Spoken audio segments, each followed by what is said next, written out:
प्रदीप जी जम्मू से। राधे राधे गुरुदेव। गुरुदेव भगवान, जब भी कभी मंदिरों में उत्सव होता है तो ज्यादातर बर्तन टेंट हाउस से आते हैं। उन बर्तनों में नॉन वेज भी बना होता है और वहीं बर्तनों में प्रसाद बन के भोग लगता है। ऐसे में प्रसाद अगर कोई वैसे दे तो मना वैसे करें या क्या करें? मतलब हम वृंदावन की बात कर रहे हैं, बाहर की तो बात हमें ज्यादा ज्ञान है नहीं।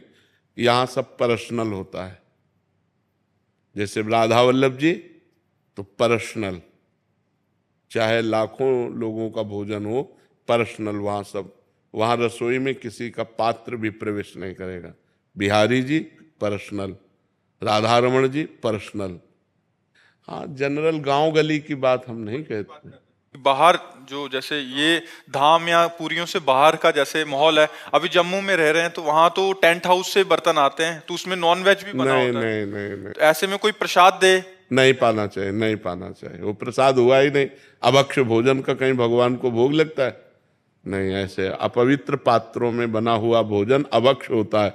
और अभक्ष्य भोजन राक्षसी बुद्धि पैदा करता है, आसुरी बुद्धि पैदा करता है। इसीलिए नहीं, ये बिल्कुल नहीं। जिन बर्तनों में प्याज लहसुन बना होता है पहले और बाद में हमने उसको छोड़ दिया तो वो पात्र भी नहीं, प्याज लहसुन इतना निषेध नहीं है कि जिन पात्रों में प्याज लहसुन बना उन पात्रों का मार्जन करके यदि आपको भोजन बना के दिया जाए, उतना निषेध नहीं। मांस वाले में निषेध है।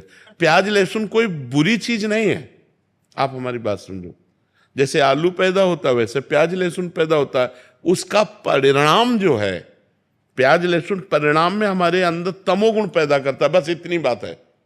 और प्याज लहसुन ऐसा नहीं कि मांस जैसा निषेध हो।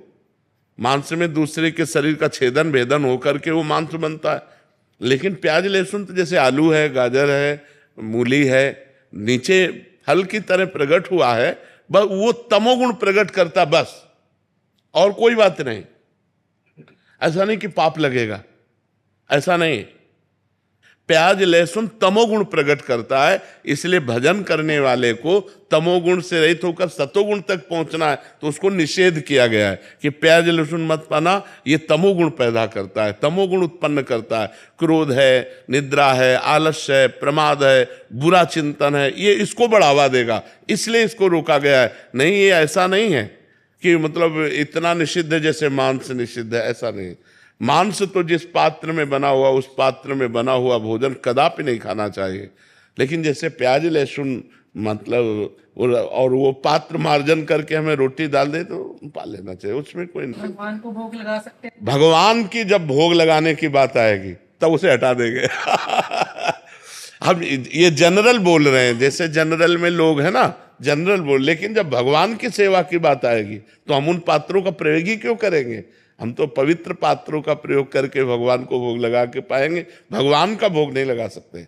लेकिन ऐसे जैसे जनरल में मान लो होटल में है या ऐसे है तो ऐसे पा सकते हैं। जिन होटलों में मांस या जिन रिश्तेदारों के यहाँ मांस बनता है उन पात्रों में हम भोजन ना पाएं।